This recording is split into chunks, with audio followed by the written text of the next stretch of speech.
Everyone, welcome back to our channel पढ़ाकू लोग। आज की इस वीडियो में हम बात करेंगे डॉक्ट्राइन ऑफ सेवरेबिलिटी के बारे में। इसका एक दूसरा नाम भी है, दैट इज डॉक्ट्राइन ऑफ सेपरेबिलिटी। आइए समझते हैं बहुत ही बेसिक एग्जाम्पल के साथ कि ये कॉन्सेप्ट क्या है। इमेजिन करो आपके सामने आपके घर में ये फ्रूट की टोकरी पड़ी हुई है। सारे के सारे फ्रूट बहुत ज्यादा फ्रेश है एक्सेप्ट दीज ग्रेप्स। ये ग्रेप्स थोड़े से सड़ चुके हैं। अब आप देख रहे हैं इस चीज को अपने सामने कि सारे फ्रूट्स फ्रेश हैं, बस ग्रेप्स सड़ रहे हैं।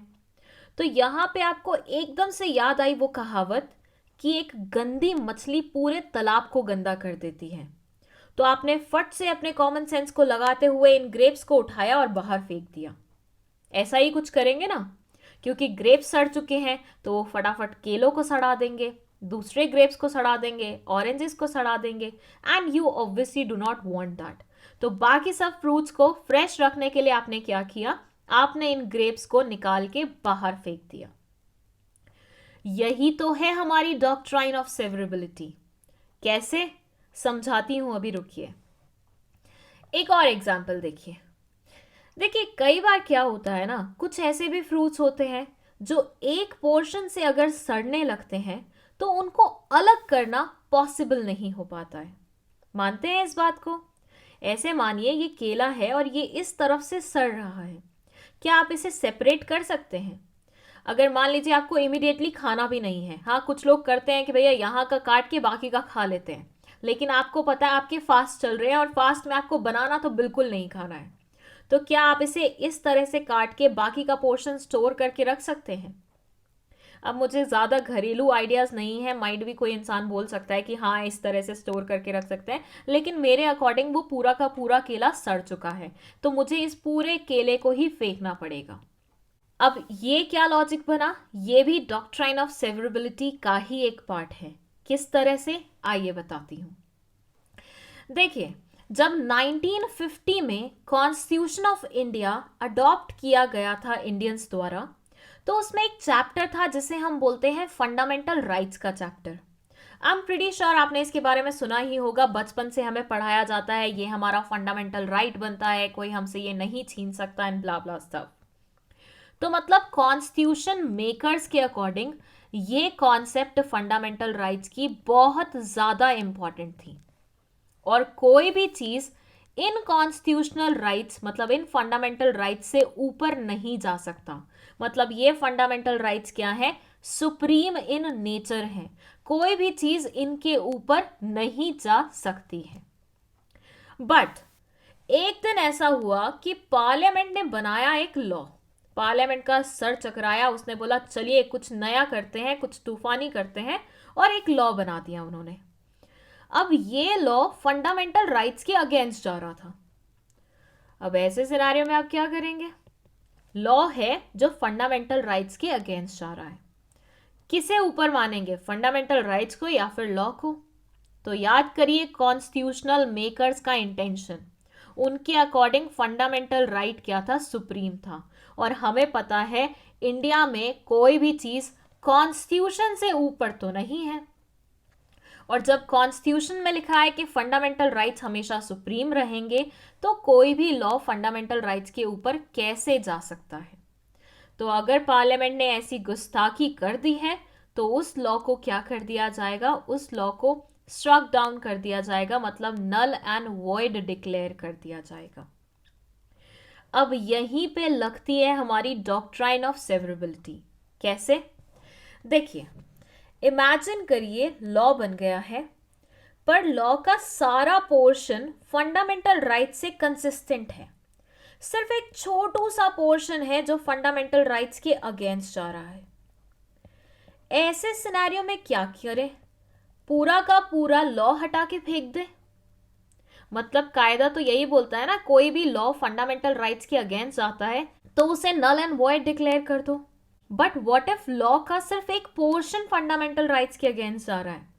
तो ऐसे में क्या करेंगे? ऐसे में पूरा लॉ उठा के फेंक देंगे। जानते हैं कितनी मेहनत लगती है एक लॉ को पास करवाने में, एक लॉ को बनाने में, ड्राफ्ट तैयार करने में। बहुत ज़्यादा मेहनत लगती है। तो एक छोटी सी चीज़ के पीछे पूरे लॉ को हटा देना तो डजंट मेक सेंस, राइट?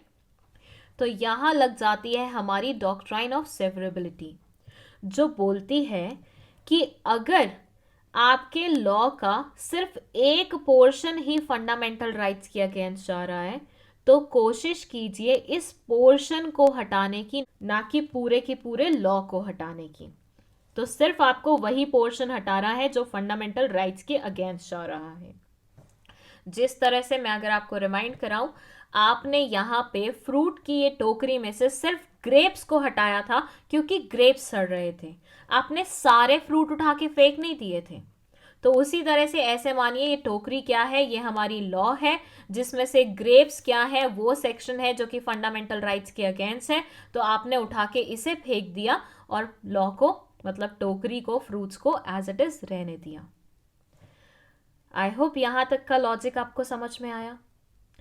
अब हम बात करते हैं कि व्हाट इफ इस पोर्शन जो कि फंडामेंटल राइट के अगेंस्ट आ रहा है, ये पोर्शन बहुत ज़्यादा इंपॉर्टेंट है और इसके बिना पूरे लॉ का कोई सेंस नहीं बनता।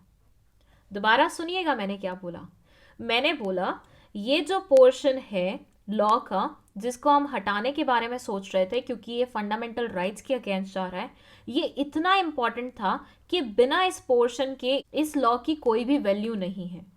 मतलब इसके बिना लॉ कुछ वैल्यू नहीं रखता है। तो ऐसे सिनेरियो में क्या किया जाएगा? ऐसे सिनेरियो में पूरा का पूरा लॉ ही डिस्कार्ड कर दिया जाएगा। वापस आइए यहाँ पे केले वाले एग्जाम्पल में। अब केले वाले एग्जाम्पल में यहाँ पे क्योंकि केले का एक पोर्शन सड़ गया था, लेकिन क्योंकि उसका इम्पैक्ट पूरे केले पे पड़ता, तो हमें पूरे केले को ही क्या करना पड़ा? डिस्कार्ड करना पड़ा। तो यहाँ पे पूरा केला क्या है? लॉ है, जिसका एक पोर्शन क्योंकि सड़ चुका है और उस पोर्शन के बिना बाकी पोर्शन का कोई सेंस नहीं बनता है। तो इस वजह से पूरे लॉ को ही आपने क्या कर दिया? हटा दिया, नल एंड वॉइड डिक्लेयर कर दिया। And this is what we call doctrine of severability. यहाँ पे एक आर्टिकल भी आता है, आर्टिकल नंबर 13, इसी के अकॉर्डिंग डॉक्ट्राइन ऑफ सेवरेबिलिटी की कॉन्सेप्ट आती है। ये आर्टिकल बोलता है, और ऑब्वियसली आर्टिकल है तो कॉन्स्टिट्यूशन ऑफ इंडिया का ही पार्ट होगा। तो ये आर्टिकल कॉन्स्टिट्यूशन ऑफ इंडिया का बोलता है, all laws in force in India before the commencement of constitution in so far they are inconsistent with the provision of fundamental rights shall to the extent of that inconsistency be void। मतलब कोई भी law जो पहले से existence में था या फिर बाद में एग्जिस्टेंस में आया है और वो फंडामेंटल राइट्स के अकॉर्डिंग नहीं है, उसके इनकंसिस्टेंट है, तो उसे हटा दिया जाएगा। लेकिन सिर्फ उसी पोर्शन को हटाया जाएगा जो कि फंडामेंटल राइट्स के बिल्कुल अगेंस्ट है, अगर अलग किया जा सकता है तो। सेवरेबिलिटी का मतलब है अगर सेवरल पार्ट्स में उसे बाइफिकेट किया जा सकता है तो। As an extension of Article 13, the doctrine states that when some particular provision of the statute infringes, statute का मतलब होता है पार्लियामेंट द्वारा बनाया गया law, it infringes or violates the fundamental right, अगर वो fundamental rights को infringe करते हैं या violate करते हैं, but the provision is severable from the rest of the statute and then only that portion will be declared void by the courts and not the entire statute। मतलब पूरे statute को आपको हटाने की ज़रूरत नहीं है, सिर्फ उसी पोर्शन को हटाइए जो कि बेकार है, जो कि सड़ा हुआ है, जो कि फंडामेंटल राइट्स के अगेंस्ट है। The doctrine essentially lays down that if violates and non-violative provision are separated in a way that the non-violative provision can exist without the violative provision, then the non-violative provision will be upheld as valid and enforceable। मतलब जो portion violative provision को हटाने के बाद भी sense बनाता है उसे आप एनफोर्स कर लीजिए, उसे आप वैलिड डिक्लेयर कर लीजिए। That's it। आई होप आपको डॉक्ट्राइन ऑफ सेवरेबिलिटी समझ में आया होगा। अगर आपको कोई भी डॉक्ट्राइन में इशू है तो हमने डॉक्ट्राइन के लिए अलग से एक प्लेलिस्ट बनाई हुई है जिसमें आहिस्ता आहिस्ता हम अलग अलग डॉक्ट्राइंस को ऐड कर रहे हैं, तो आप वो प्लेलिस्ट देख सकते हैं, उसका लिंक आपको डिस्क्रिप्शन बॉक्स में मिल जाएगा। विद दैट, अगर आपके पास कोई रिक्वेस्ट है किसी डॉक्ट्राइन से रिलेटेड तो वो भी आप प्लेस कर सकते हैं कॉमेंट सेक्शन में। That's it। Thank you so much for watching this video। Do like and subscribe this channel।